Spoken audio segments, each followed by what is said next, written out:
Though not all women were married, the common assumption that all women would marry meant that women were treated as though they were married.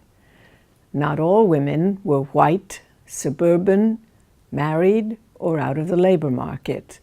So we need to place the story of June Cleaver in a historical context. Think about the early post-war years, the late 1940s and 50s for a minute. Remember that the Iron Curtain separating the communist from the non-communist world had fallen in 1947. The United States lost China in 1949 when the communists finally won their long war to gain control over the country.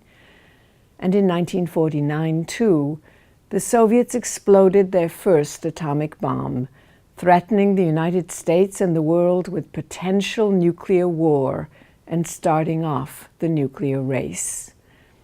By the early 1950s, the Soviets and the United States were engaged in a battle to see who could produce the biggest and most powerful hydrogen bomb.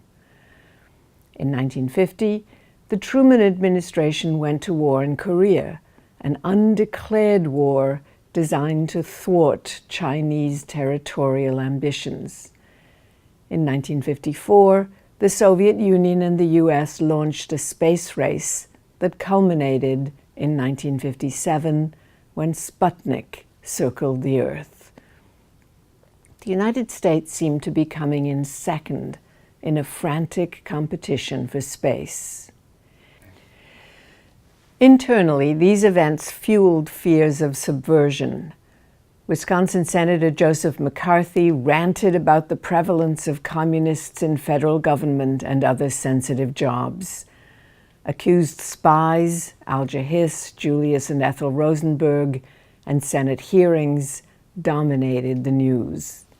An escalating fight against communism, amounting to panic, turned to the family and religion to save America from the consequences of the spies who supposedly lived within its borders. The role of the housewife in that context was to be a model mother, to raise her children as good citizens.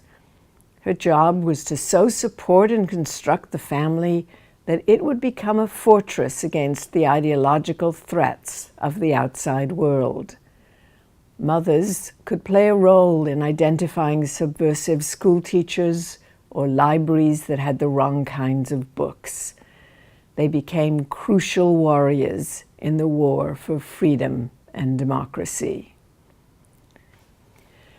Foreign events provoked domestic reactions that tested the loyalty and the patriotism of the American family. They promoted the idea that women were a valuable resource politically.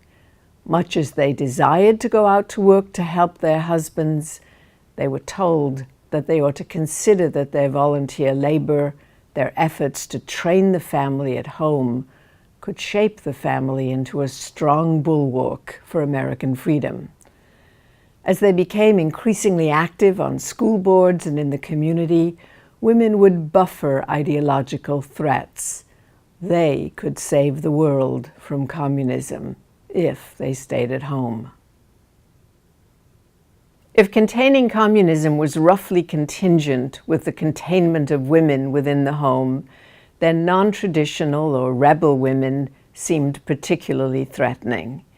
Historians have noticed that in the 1950s, the suburban housewife drew wide approval. But the independent woman who did not live by the codes of suburbia was a particular threat. A successful professional or career woman, a lesbian, a woman who chose not to marry, all these women were described as mannish, not real women at all. Homosexuals of both sexes, male and female, were especially harassed. Their sexual behavior defined as criminal, they were routinely raided, arrested, and sometimes subject to imprisonment and unwanted medical treatment. Lesbian and gay teachers lost their jobs because it was thought they would provide bad models for children. Subject to blackmail in the McCarthy period, lesbians and gays were accused of being subversive, unsafe for the government to hire. Yet, despite the persecution, many refused to masquerade as June Cleaver. Historian Joan Meyerowitz tells us that rebels increased in numbers in the 1950s.